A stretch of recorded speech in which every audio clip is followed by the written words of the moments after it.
rakan seperjuangan yang saya muliakan, saya tahu bila bercakap tentang wilayah, ramai khusus kawan-kawan kita di negeri Selangor yang tidak memahami intipati hati kecil kita, yang bila masa kita menang 10 kerusi daripada 11 di wilayah, kita masih lagi digelar pembangkang. Kawan-kawan di Selangor telah memenangi kerajaan negeri. Makanya with that success, mereka juga dapat dana tambahan untuk membantu warga Selangor lantas memerintah kerajaan negeri. Tapi berbeza buat kita. Dan saya fikir kerana itu bila saya nampak wajah-wajah khusus dari tahun 1998, lagi mahal anggota di wilayah. Kerana kita menang sekalipun. Saya baru balik daripada program di peringkat lembah pantai. Kita menang sekalipun, kita terpaksa juga bergiat, gigih, bekerja sama seperti tahun-tahun bila parti baru ditubuhkan. Ketiadaan dana, yang hanya ada semangat, cinta kita pada parti dan kasih kita kepada perjuangan. Kerana itu saya nak ucapkan, saya nak kita semua berikan tepukan gemuruh di atas kehadiran semua bersedia untuk terus berganding tangan, berjuang untuk memenangkan bumi wilayah persekutuan ini, insya-Allah. Kawan-kawan, saya nampak Kak Yati kat belakang, tinggi sikit Kak Yati, orang tak nampak. Okey, bagus. Kak Zura, not bad. Dia lembah pantai kena sebutlah sikit kan. Lembah pantai. Puan Musa tu dekat mana? Yang bertaling tu datang juga di sini, orang lama. Jadi saya nak bercakap tajuk pertama, ya, tentang isu selamatkan Malaysia. Dia kena ada latar. Yang paling popular ini sejarah dan parti. Sebentar tadi pengurusi majlis sebut tentang sejarah saya, yang saya fikir kecil saja dalam seluruh lakaran sejarah bagi Parti Keadilan Rakyat yang wujud pada 14 April 1999. Saya nak kata, kalau kita katakan ya, sejarah di Kuala Lumpur, satu ketika dahulu Kuala Lumpur ini sebahagian daripada negeri Selangor. You tahu kenapa? You tahu kenapa Anti Hajar mereka pisahkan daripada Selangor? Nak tahu kenapa? Kerajaan Perikatan tak mampu tubuhkan kerajaan negeri tahun 74. Dah desperate, tak boleh tubuh kerajaan negeri, menang 14 kerusi, maka dinyahkan, dipisahkan Kuala Lumpur, dijadikan wilayah persekutuan. Itulah sebab musabab kenapa diwujudkan Kuala Lumpur wilayah persekutuan, dipisah daripada Selangor. Sedangkan the entire Kuala Lumpur is surrounded by Selangor. Kalau ia pun fikirlah dulu daripada melakukan sesuatu yang memberi impak sampai ke hari ini. Sudahlah berlainan dari segi kuasa. Dewan Bandaraya Kuala Lumpur berkuasa penuh. Semua government appointed cronies are there to control dana yang lebih 2 bilion setiap tahun. Jaga perkhidmatan, jaga saman, jaga segala-galanya di Kuala Lumpur. Tak ada orang boleh sentuh bagaimana dana wilayah persekutuan dibelanjakan. Adakah ini adil, teman-temanku? Saya tak dengar. Adakah ini adil, kawan-kawan? Jadi sememangnya di wilayah persekutuan di Kuala Lumpur ini, kita dinafikan, bukan saja Datuk Bandar yang kena dengar kata-kata kita, kerajaan negeri fulus pun tak dibelanjakan untuk rakyat warga Kuala Lumpur. Siapa yang boleh persoal? Time belanjawan, dia kata ahli parlimen datang sini, you kena dengar, you kena terima, itu saja.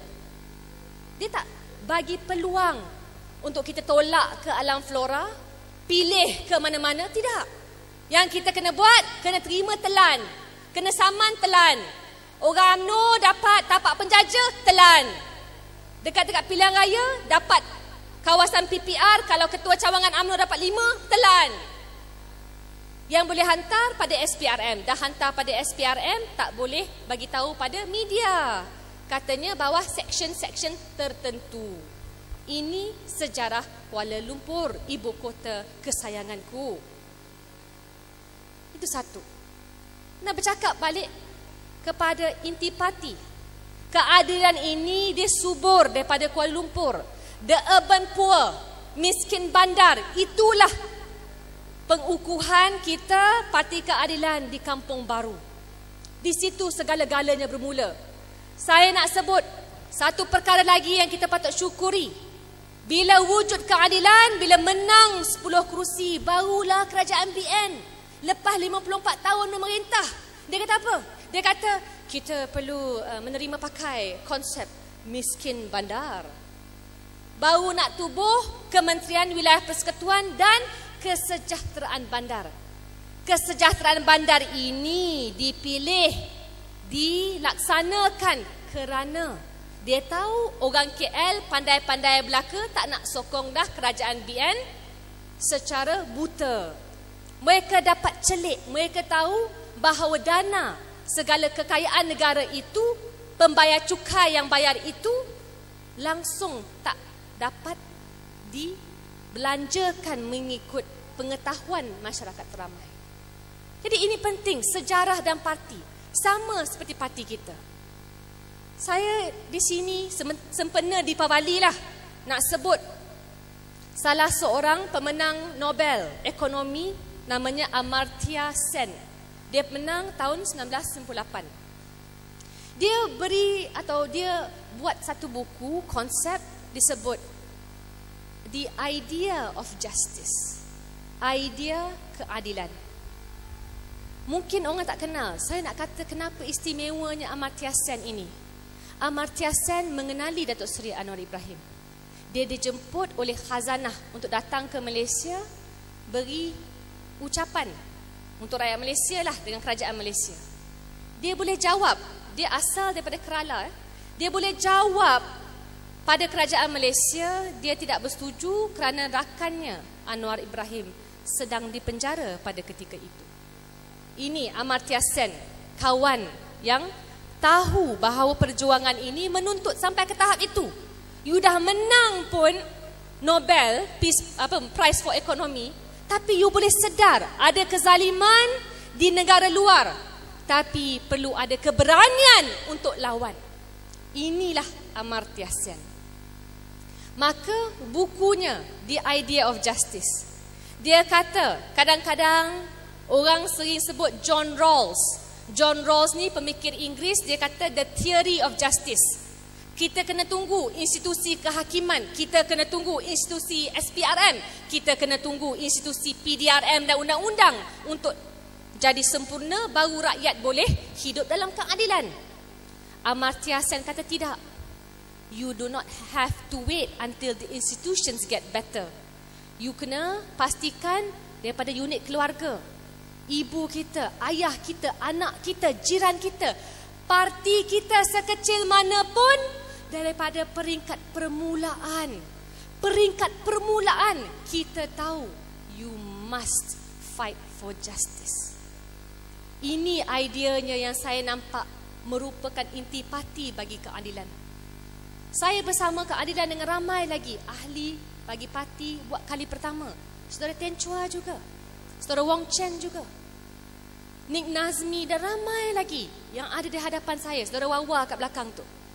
Semua bersama keadilan kerana kita nampak apa yang diperlakukan terhadap Anwar Ibrahim. Bukan kita kenal rapat pun. Yang Muhyiddin Yassin tu, dulu kalau nak cium tangan Anwar Ibrahim tak cukup tangan je. Kalau nak masukkan dalam mulut sekali. Tapi bila masa dia nampak ketidakadilan, dia langsung tak boleh faham apakah tindak balas seterusnya. Tindak balas yang kita semua terima, yang kita semua laksanakan bukan kerana kita semata-mata sayang pada Anwar Ibrahim. Kerana kita tahu kalau boleh dilakukan kezaliman terhadap Anwar Ibrahim, maka ia akan diulang dan dibuat kepada semua rakyat Malaysia.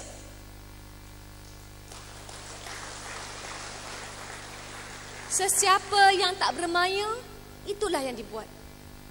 Kawan-kawan, teman-teman sekalian, saya nak sebut tentang 3 anak remaja. Yang paling muda 15 tahun, yang paling tua 22 tahun, The Glen Mary Killings. Mereka dibunuh. Dia kata dia menyerang polis dengan parang. Kita dapat laporan bedah siasat, ditembak execution style, sedang melutut. Ibu dan ayah mereka datang ke parlimen. Kita desak, kita bawa kes ini. Ialah selepas kes Coogan, selepas kes Teo Beng Hock, Ahmad Sarbani punya keluarga pun datang berjumpa kami. Sekarang 3 remaja AJK Surau kata duk serang polis, dapat laporan bedah siasat, ditembak, disuruh melutut. Lepas tu bila kita tanya menteri, kenapa tak siasat polis? Jawapan menteri apa? Ni baru berlaku berlaku November tahun lepas. Jawapan menteri 17 Oktober 2011, pihak polis telah menembak ketiga-tiga remaja tersebut selaras dengan kehendak undang-undang Malaysia. Ini yang berlaku. Dan kerana itu bila kita berada di sini, bila kita tahu niat kita adalah untuk memperjuangkan keadilan, masa depan yang lebih baik untuk semua, maka kita kena yakin, kita kena istiqamah, kita kena teruskan dengan usaha kita. Walaupun bukanlah jutaan rakyat, bukanlah jutaan ahli yang ada di sini, tapi setiap seorang daripada kita kalau ikhlas demi perjuangan, lebih berharga, bernilai daripada jutaan ahli UMNO yang semuanya tak boleh guna pakai.